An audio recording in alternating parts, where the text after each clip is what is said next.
So what is the Alabaster offering? The Alabaster offering in the Church of the Nazarene, as many of you will know, is 75 years old this year. And the idea for this wonderful offering came from a woman called Elizabeth Benham. In 1949, at a general NMI council meeting, Elizabeth was asked to come up with an idea for a special kind of offering, one that would raise money to buy land and construct buildings across the world. While on a train journey from Kansas City to her home in Florida, God gave her the idea of the Alabaster offering. And this was from the story in the Gospels about a woman who comes to Jesus with an alabaster jar of very expensive perfume, which she then poured over Jesus's head. And the symbolism here is that we, in our alabaster offering, just offer it to Jesus and allow him to use it to bless everyone around us. Since 1949, the alabaster offering has raised more than $100 million. Let me repeat that again. Over $100 million to buy land and pay for the construction of thousands of churches, homes, schools, and hospitals throughout the world. An alabaster building, whether it's a school or a hospital or a church, is a way of demonstrating to the local community that the Church of the Nazarene is here to stay. The church is setting down roots.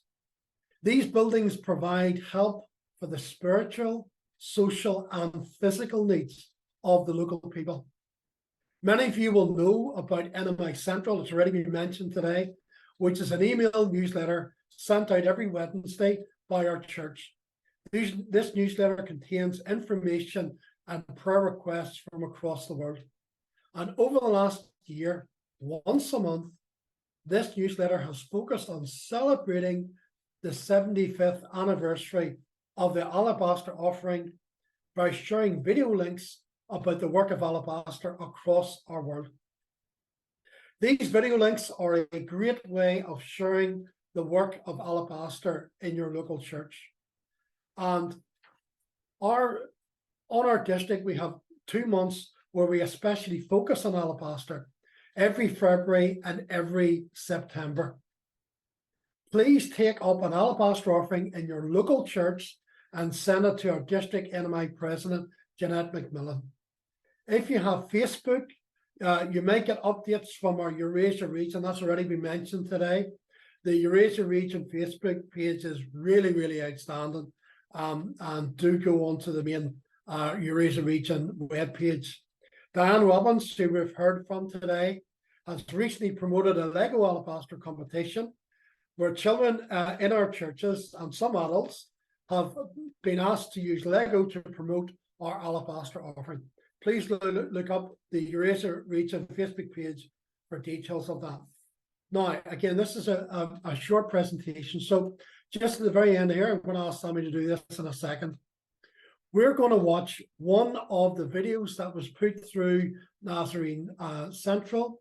And this is a video, a short 2-minute video clip about how the Alabaster offering has allowed our churches in Spain to pay for buildings in which they can worship God. So there's ask Sammy there, if you can, to show this video. Hopefully we can hear it.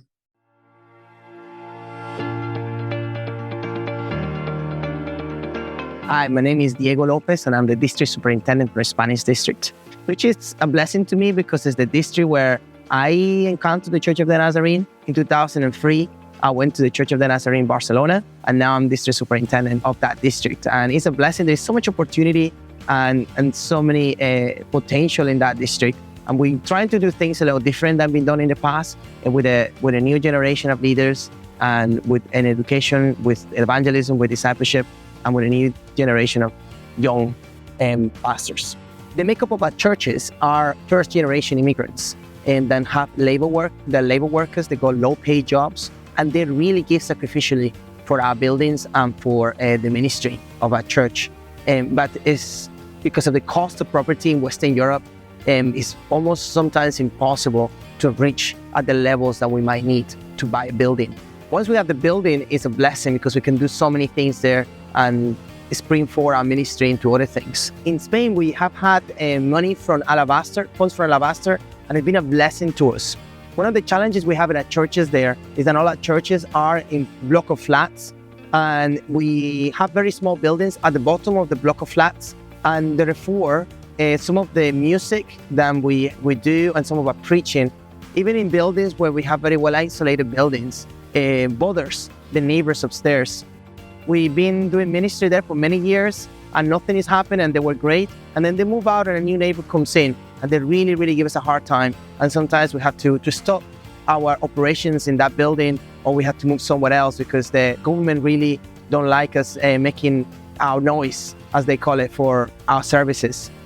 One of the things we're trying to do is trying to move our churches into other premises where we don't have that many neighbors, but also we're going to have bigger buildings because our buildings are full capacity at the moment, because the Lord is really moving in our district. In a place where property is so expensive, Alabaster make a huge difference for us. I want to thank you for all the Alabaster offerings. Alabaster gives us the possibility to have a worshiping community.